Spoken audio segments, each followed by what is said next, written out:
পিত্তথলির পাথর হলে কি করবেন? হোমিও চিকিৎসায় নিরাপদ সমাধান বিষয়ে কিছু কথা বলবো, জেনে রাখতে পারেন। আপনি কি জানেন আমাদের শরীরে একটি ছোট্ট অঙ্গ আছে, নাম পিত্তথলি, গল ব্লাডার। লিভারের নিচে অবস্থান করা এই থলিটি আমাদের হজম প্রক্রিয়ার জন্য অত্যন্ত গুরুত্বপূর্ণ। এখানে জমা থাকে পিত্তরস, যা খাবারের চর্বি হজমে সাহায্য করে। কিন্তু যখন এই পিত্তরসে কোলেস্টেরল, বিলিরুবিন ও পিত্ত লবণ জমে শক্ত সঞ্চিত পদার্থ তৈরি করে, তখন সেটি রূপ নেয় পিত্তথলির পাথরে, গলস্টোনস। চিকিৎসা বিজ্ঞানে একে বলা হয় এটা আমি স্কিপ করলাম শব্দটা।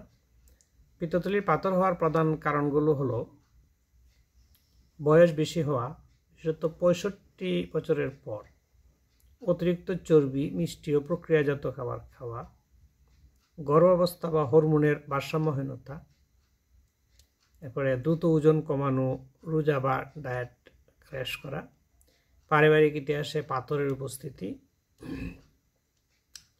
স্থূলতা বা উচ্চ বিএমআই, এবং মেয়েদের ক্ষেত্রে ঝুঁকি পুরুষদের চেয়ে প্রায় দ্বিগুণ।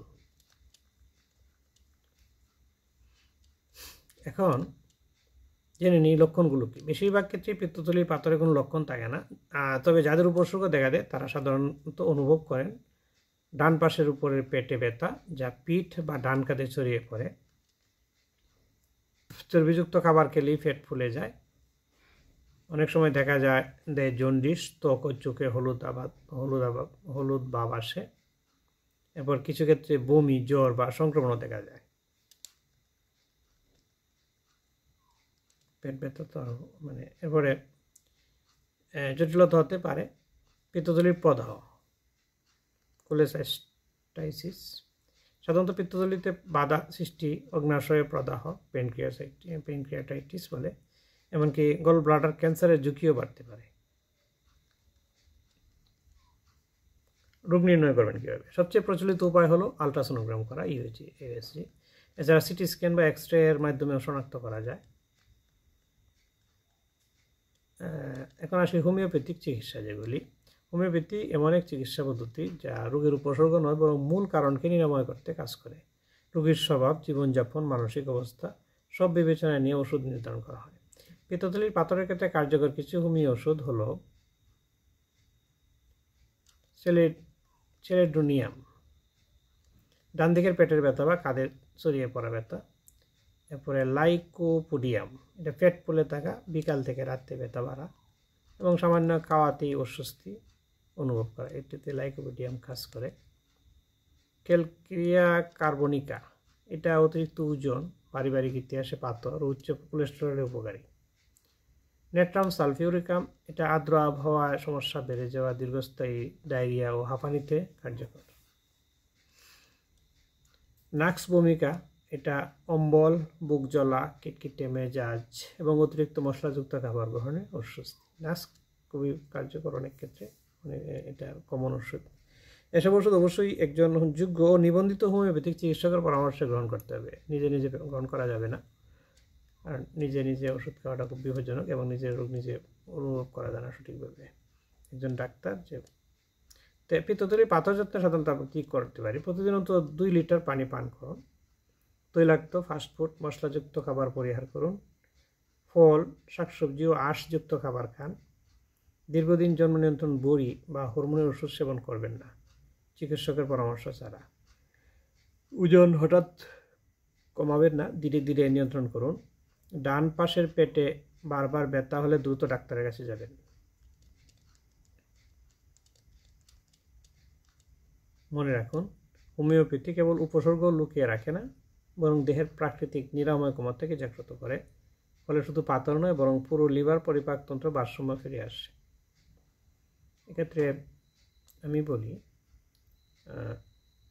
আমার মায়ের যখন পিত্তথলির পাথর প্রথমে ধরা পড়লো, তখন কিছু হোমিও খাওয়াইছিলাম।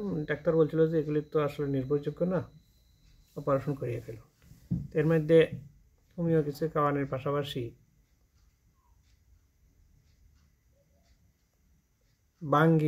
বাঙ্গির বিচির শ্বাস খাওয়াইছিলাম। এটা খেলে আমাকে একজন কৃষিবিদ বলেছিলেন যে বাংরি বিচির শ্বাস খেলে পিত্তথলির পাথর গলে যায়। এটা ওনাকে খাওয়াইছিলাম, কিন্তু এরপরেও নির্দিষ্ট একটা সময়ে অপারেশন করানো হয়, কিন্তু দেখা গেল যে পাথরগুলি আসলে গলে যাচ্ছিল, অর্থাৎ নরম হয়ে গেছিলো ছাইয়ের মতো। তো বাংরি খেতে পারেন, বাংরি বিচির শ্বাস খেতে পারেন, অপেক্ষা করতে পারেন যদি জটিল পরিস্থিতি না হয়। জটিল হলে অবশ্যই অপারেশন করাবেন। আরেকটা বিষয় হলো যে পৃথিবীতে যে সমস্ত চিকিৎসা আছে, এলোপ্যাথি, আয়ুর্বেদিক, হার্বাল, এরপরে ইউনানি, সিঙ্গেল হার্বস যা আছে সবই মানুষের উপকারের জন্য। যখন যে সবগুলি ব্যবহারের প্রয়োজন হতে পারে পরিস্থিতি বুঝে। যদি শুধুমাত্র একটির উপর নির্ভর করেন সেটা নাও নিরাময় সম্পূর্ণ নাও করতে পারে। কারণ নিরাময়ের জন্য ঔষধ দরকার। ঔষধের মধ্যে বিভিন্ন প্রয়োগ, কোনটা কোনো ক্ষেত্রে দেখা গেছে যে হোমিওপ্যাথিক ক্রনিক রোগগুলিকে গভীর থেকে নির্মূল করে, আয়ুর্বেদিক রোগের মূল নির্মূল করতে পারে, আর এলোপ্যাথিগত তাৎক্ষণিক এবং আধুনিক চিকিৎসা।